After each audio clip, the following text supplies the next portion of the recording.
పూజలే చెయ్యాలంటే గుడికే వెళ్ళాలమ్మో, పుణ్యమే దక్కాలంటే ఉడికే రావాలమ్మో.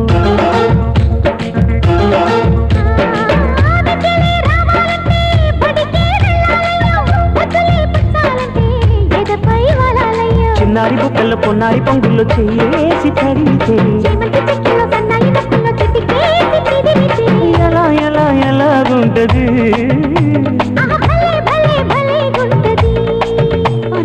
ఎలాగుంటది ఎలాగుంటది